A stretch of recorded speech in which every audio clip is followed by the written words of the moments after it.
में जोरदार तालियों से एक बार स्वागत करेंगे, क्योंकि अब मैं इंतजार खत्म, क्योंकि बहुत दिनों देर से इंतजार कर रहे थे हम।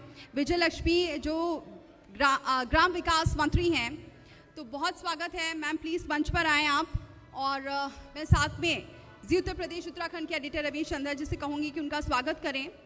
तो सलेमपुर से विधायक भी हैं और लगातार गांव में लोगों के बीच रहती हैं मंत्री जी, और उनकी नब्ज को टटोलती हैं, और उनसे भी सवालों और जवाबों का जो सिलसिला है वो शुरू करेंगे और जानेंगे कि इस वक्त ग्रामीण क्षेत्र का क्या हाल है, क्या जो योजनाएं चल रही हैं वो उन तक पहुंच पा रही हैं या नहीं। मैं अपने सहयोगी को बुलाना चाहूँगी, जेपी जी को प्लीज़ आएँ, और अब सवालों और जवाबों का जो सिलसिला है वो शुरू करते हैं। जेपी जी।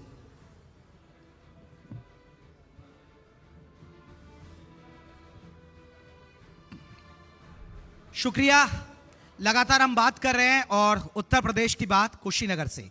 हमारा मकसद है कि यहाँ के जनप्रतिनिधि, इसके आसपास के लगते ज़िलों के जनप्रतिनिधि, क्योंकि वो बहुत मायने रखते हैं और अगर मंत्री हों तो उसका फ़र्क बहुत ज़्यादा पड़ता है, और इसलिए हम हर वर्ग से बात करेंगे। विधायकों से बात कर रहे हैं, सांसदों से बात कर रहे हैं, मंत्रियों से बात कर रहे हैं, और भी सेक्टर्स के जो शिक्षा वर्ग के लोग हैं उनसे हम बात करेंगे, जो डॉक्टर हैं उनसे हम बात करेंगे, बहुत सारे लोग हैं, व्यापारियों से भी बात करेंगे, उनके क्या मुद्दे हैं। तो ये पैनल बहुत लंबा चलेगा, क्योंकि उत्तर प्रदेश की बात कुशीनगर से हो रही है, इसलिए बहुत महत्वपूर्ण हो जाता है। विजय लक्ष्मी गौतम जी हैं, ग्राम विकास मंत्री हैं। मैम, आपका बहुत बहुत स्वागत है, क्योंकि कहते हैं कि भारत तो गांव में ही बसता है और बहुत बड़ी जिम्मेदारी है आप पर। अब सबसे पहली बात मैं विजन 2047 की करूंगा, क्योंकि 2047 की एक लकीर खींची है आपकी सरकार ने, और विपक्ष कहता है पहले 2027 में तो वापसी कर लेना भाई, 2047 के सपने अभी क्यों देख रहे हैं?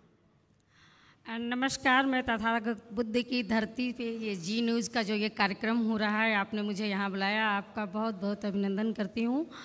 क्योंकि पूर्वांचल के इस क्षेत्र में देवरिया हो या कुशीनगर हो, यहाँ भी आज ये इतना बड़ा चैनल और इतना बड़ा कार्यक्रम हो रहा है, और यहाँ की धरती के लोगों के माध्यम से सरकार में हो रहे विकास के बारे में बातचीत चल रही है, तो इसके लिए मैं बहुत बहुत आभार प्रकट करती हूँ। और आपने जो कहा कि 2047 का जो विज़न है इस देश के प्रधानमंत्री आदरणीय नरेंद्र भाई मोदी जी का, तो निश्चित रूप से ये विज़न पे काम हो रहा है, और माइक ऊपर करिएगा, काम हो रहा है। और इस देश के प्रधानमंत्री आदरणीय नरेंद्र भाई मोदी जी जिस दिन से लाल किले के प्राचीर से उन्होंने बात की, तो सबको ये लगा कि ये क्या बोल रहे हैं, प्रधानमंत्री स्वच्छता की बात कर रहे हैं, लेकिन गांव, गरीब नौजवान किसान, गांव में रहने वाले लोग, जहां से उन्होंने गरीब कल्याण की योजनाओं को बना के एकदम निचले पायदान से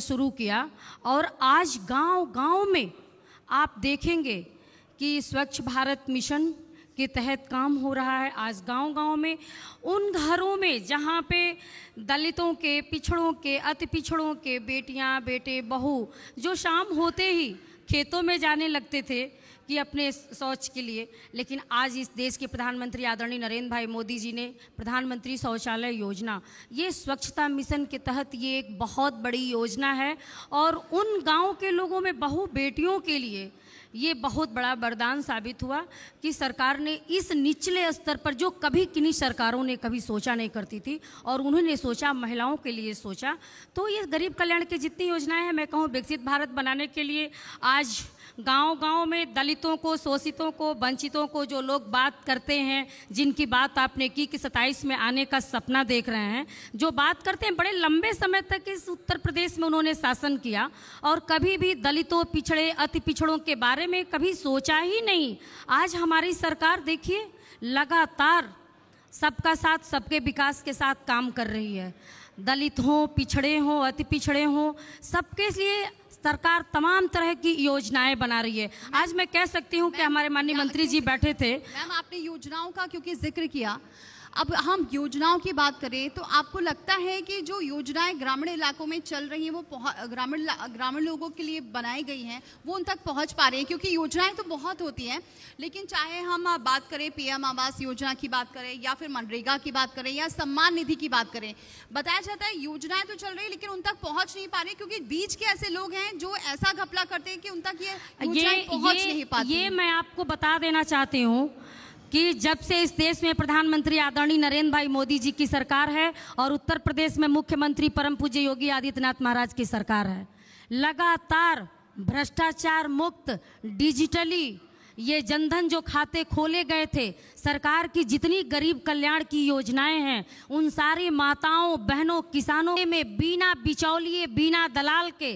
सीधे जाता है। अब किसी की उसमें किसी तरह की गुंजाइश नहीं है। और आज मैं आपको बता दूं ये प्रधान की योजना नहीं है, ये प्रधानमंत्री जी की योजना है और इसमें किसी की दाल नहीं गल रही है। मैंने इसमें सवाल पे जवाब भी दिया था कि प्रधानमंत्री आवास जो हमारी सरकार ने दिया है लोगों को, वो माताएं बहनें जो कभी सोचा भी नहीं था उन लोगों ने कि हम लोगों के भी सर पे कभी पक्के छत का मकान होगा और 3-3 4-4 पीढ़ियों से झोपड़ी में रहने वाले लोग, कच्चे घरों में रहने वाले लोग जिन्होंने कभी नहीं सोचा था, आज उनके सर पर भी अगर पक्के छत का मकान किसी ने दिया है तो इस देश के प्रधानमंत्री आदरणीय नरेंद्र भाई मोदी जी ने दिया है। और उस मानक में उस मानक में भारत सरकार के मानक में नहीं आते थे, उत्तर प्रदेश सरकार हमारे उत्तर प्रदेश के मुख्यमंत्री जो भी बनटांगिया शहरी नुनिया और ऐसी जाति जो हमारी विधवाएं हैं दिव्यांग हैं उनको भी जोड़ करके हमारे मुख्यमंत्री जी ने ग्रामीण आवास दिया है। यानी कि दोनों सरकारें मिलकर डबल इंजन की सरकार लगातार गांव में रह रहे गरीब और अंतिम शोषित दलित वंचित जिनके सर पे पक्के छत का मकान नहीं था, अरे जब जिसके सर पे पक्के छत का मकान ही नहीं होगा वो स्वाभिमान से क्या सोचेगा, लेकिन उनके सर पे पक्के छत का मकान देने का काम किया है सरकार। आज भी लगातार सर्वे हो करके और चेक हो रहा है, एक एक जगह पे जा करके अधिकारी चेक कर रहे हैं। आप खुद मॉनिटर करती हैं और कैसे करती हैं? बिल्कुल, इसमें एक समिति बनाई गई है और उस समिति में हमारे विभाग का ग्राम सचिव होता है और 2 और अधिकारी होते हैं और एक एक जो उन लोगों ने ऑनलाइन किया है वहां जा करके चेक करते हैं और चेक करके उनको आवास आवंटित किया जाता है। भ्रष्टाचार की कोई गुंजाइश नहीं है। और यूपीए सरकार में तो उनके प्रधानमंत्री कहते थे, उनकी सरकार कहती थी कि केंद्र से अगर 100 रुपया चलता है तो गांव के लोगों तक जो है 15 पैसा पहुंचता है। ये हमारी सरकार है, अगर केंद्र से 100 रुपया चलता है तो गांव में रह रहे अंतिम व्यक्ति तक गरीब कल्याण की जितनी योजनाएं हैं सभी योजनाओं के माध्यम से 100 रुपये का 100 रुपया पहुंचता है और किसी प्रकार का कोई बिचौलिया और दलाल इसमें नहीं आ सकता है। अगर हम बात करें महिलाओं के सशक्तिकरण की बात करें, ग्रामीण महिलाओं की, वो कितना बढ़ रहा है और हमने पिछले कुछ चुनाव में देखा है महिलाओं की भागीदारी लगातार बढ़ती जा रही है। हर चुनाव की बात करें महिलाएं बढ़ चढ़कर हिस्सा लेती हैं और जब उनसे पूछा जाता है मुद्दा भी तो वो मुद्दा भी बताती है, यानी बहुत जागरूक हैं।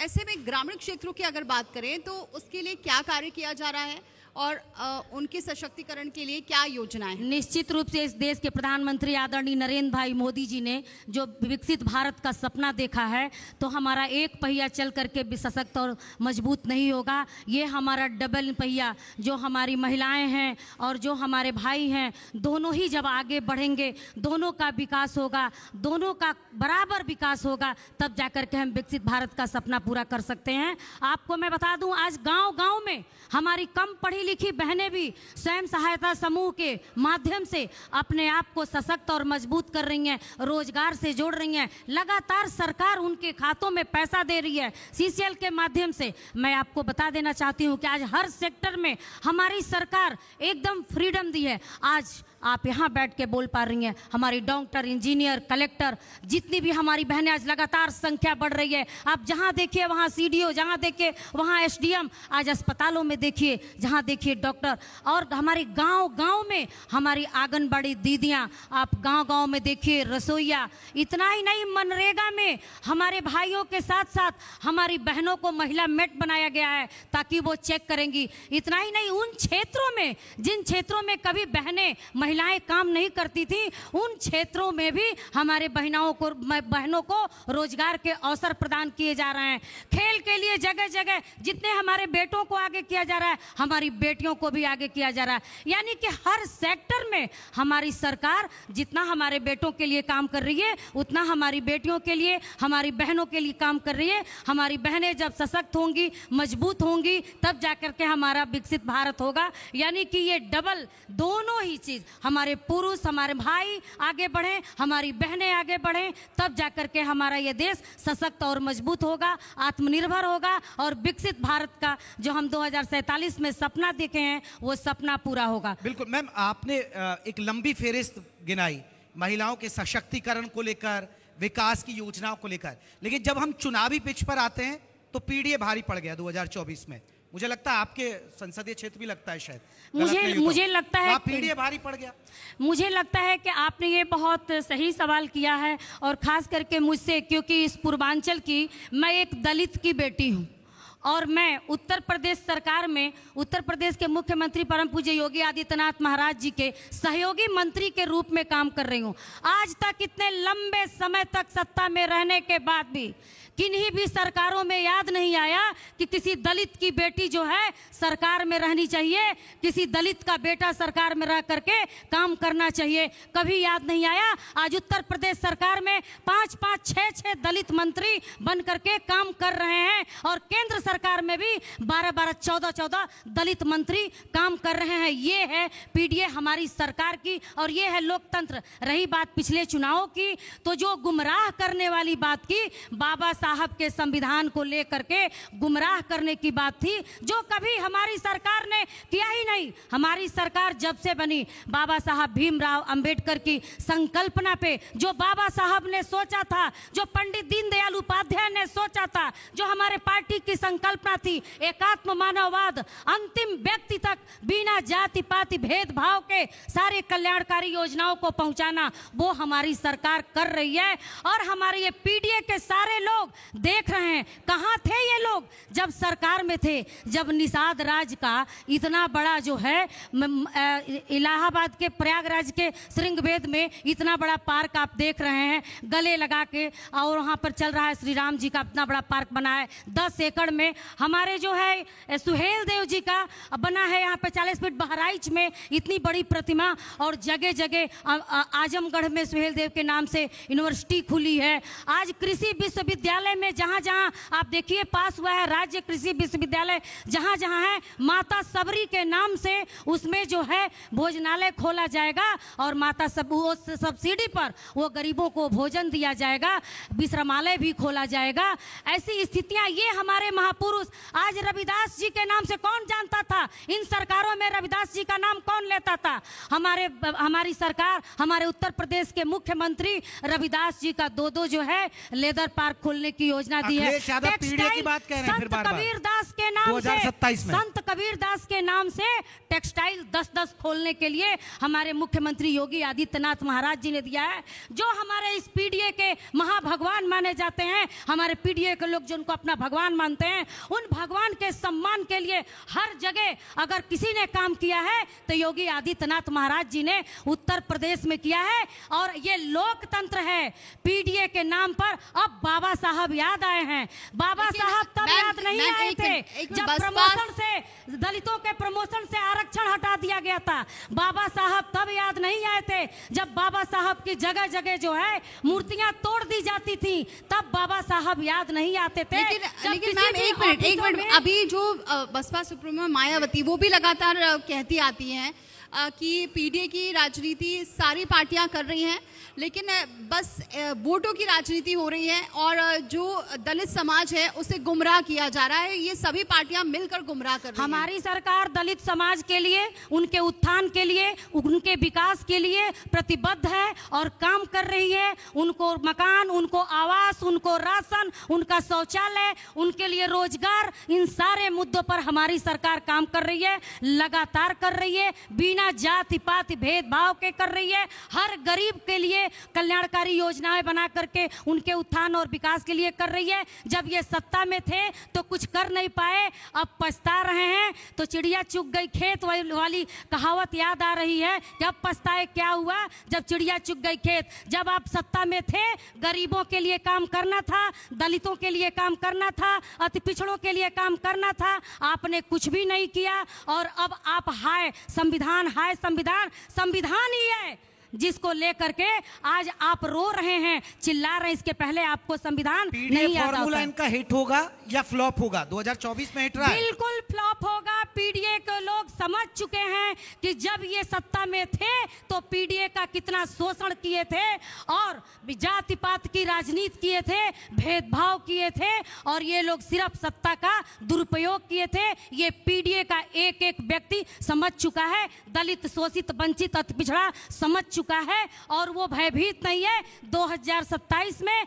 आने वाली हमारी सरकार बनाने के लिए कटिबद्ध है, प्रतिबद्ध है। ये चाहे कितना भी बहकाएं, चाहे ये कितना भी गुमराह करें, वो समझ चुका है कि बिना सत्ता में आए हर जगह इन लोगों की कितनी खुराफात है, तो सत्ता में आने के बाद क्या होगा। ये तो तय है। मैम का भाषण आपने सुन लिया होगा कि इस बार 2027 में जाति पर लड़ाई तगड़ी होने वाली है। ये लग रहा है, मुझे लग रहा है पीडीए पर ही होगी लड़ाई, तो ये है। चलिए मैं अब आगे बढ़ता हूँ। महिला कानून, महिलाओं की सुरक्षा की बात आती है। मुख्यमंत्री योगी आदित्यनाथ कहते हैं कि अगर बहन बेटी को छेड़ा तो अगले चौराहे पर यमराज इंतजार कर रहा है, और वाकई में ये एक मॉडल बना भी है। आज ऑपरेशन लंगड़ा चल रहा है, महिलाएं सुरक्षित महसूस कर रही हैं। दूसरे राज्यों के लोग कहते हैं भैया मुख्यमंत्री हो तो योगी आदित्यनाथ ने। आप मानती है कि वाकई में, क्योंकि पिछली सरकार अगर हम देखा जाए अमूमन ऐसा होता है, अखिलेश की सरकार इसलिए गई कि कानून व्यवस्था बेहतर नहीं थी, लेकिन योगी सरकार ने वापसी इसलिए की कि कानून व्यवस्था बेहतर हुई। ये तो बताना नहीं है, ये दिखाई दे रहा है कि किस तरह से बड़े बड़े गुंडे माफिया यहाँ पे सजा पाए हैं, और जितने भी गुंडे माफिया आताताई हैं वो उत्तर प्रदेश तो कम से कम छोड़ के भाग चुके हैं। और कोई भी अपराध करने वाला अपराधी किसी जाति धर्म वर्ग का नहीं होता, अपराधी अपराधी है, और अगर अपराध करेगा तो योगी सरकार में बचने वाला नहीं है। लगातार कानून बना करके भी हर जगह, हर विद्यालयों पे, हर जगह जो सार्वजनिक जगह हैं, स्थान है जहाँ पे हमारे बहू बेटियों का, महिलाओं का आना जाना है, वहाँ पे महिला बीट की टुकड़ी हर जगह लगाई जा रही है, और हर तरह से हमारी सुरक्षा की व्यवस्था कायम है। मैं आपसे एक बात कहना चाहती हूँ कि आज जो भी अपराध करेगा वो बचेगा नहीं। अब वो सरकार काम नहीं कर रही। बिल्कुल सही है कि चलिए अपराध के लिए एक्शन भी हो रहा है, लेकिन क्यों उत्तर प्रदेश में बहुत ज़्यादा केस आते हैं, खास तौर से ग्रामीण इलाकों में। हम हर दूसरे दिन देखते हैं कहीं रेप का केस आ रहा है। ऐसे में आप एक क्योंकि महिला हैं, तो क्या लगता है इसके लिए अभी भी जो कानून है वो सख्त नहीं है? क्योंकि कार्रवाई हो रही है नो डाउट, लेकिन केसेस फिर भी थम नहीं रहे। मैं ये कहना चाहूँगी कि ये वही उत्तर प्रदेश है कि घर में से महिलाएं घूंघट के बाहर, चौखट के बाहर निकलती नहीं थी, और ये यही उत्तर प्रदेश है कि गाँव में हमारी कम पढ़ी लिखी महिलाएं, बहनें, बेटियां यहाँ से लखनऊ, दिल्ली, कहीं भी आज निकल करके स्वयं जा रही हैं। उनको अपने भाई और बेटे और पति की जरूरत नहीं है, और वो इतनी अपने आप को मजबूत महसूस कर रही हैं, और मजबूत सरकार के साथ वो रह रही हैं, ऐसा वो महसूस कर रही हैं। लेकिन अगर कहीं कोई अपराधी इस तरह का कुकृत्य करता है, कोई भी व्यक्ति, तो वो बचने वाला नहीं है, तुरंत उसको सजा भी दी जा रही है। ये भी आप देख रही हैं। धर्मांतरण को, इस केस को कैसे देखते हैं आप? क्योंकि अभी कुछ दिनों से बहुत केसेस आए और कुशीनगर से भी सामने आया, और जो छांगुर गैंग के बारे में आपने सुना होगा, उसमें दलित लड़कियों को भी बहुत ज़्यादा फंसाया गया। बाद में उन्होंने अपनी आप बीती बताई, लेकिन उसके लिए बाकायदा रेट तक लगते थे। तो ऐसे केसेस को आप कैसे देखती हैं, और ऐसे में क्या कार्रवाई की जानी चाहिए, कैसे रोकथाम हो पाएगी? क्योंकि कार्रवाई ज़रूर की जा रही है, फिर भी केसेस आ रहे हैं। हाँ, मुझे लगता है कि धर्मांतरण पे जो छांगुर बाबा वाली आपने बात बोली, लगातार उस पर लगातार कानून भी बन गया हमारे विधानसभा में धर्मांतरण पे बहुत बड़ा, और उसमें उस कानून के तहत जो भी सज़ा होगी होगी, इस तरह का कुकृत्य करने वाले को निश्चित रूप से सजा दी जाएगी। और एक एक लोगों को ढूंढा जा रहा है, ऐसे लोग जो हमारे दलित, शोषित, वंचित या किसी भी प्रकार की बेटियों को, बहनों को गुमराह करने वाले लोग और धर्मांतरण कराने वाले लोगों को सजा होगी और कार्रवाई भी चल रही है। निश्चित रूप से उनको कड़ी कार्रवाई भी होगी। मैम अब आखिरी सवाल, क्योंकि तैयारी अब 2027 की है, मिशन 2027 हैट्रिक बन पाएगी योगी सरकार की, या लग रहा है कि पीडीए कहीं भारी ना पड़ जाए? मुझे लगता है कि सबका साथ सबका विकास के साथ हमारी सरकार लगातार डबल बना चुकी है और तीसरी बार भी आ रही है, भारी बहुमत से आ रही है। और कहीं ये पीडीए को गुमराह नहीं कर सकते।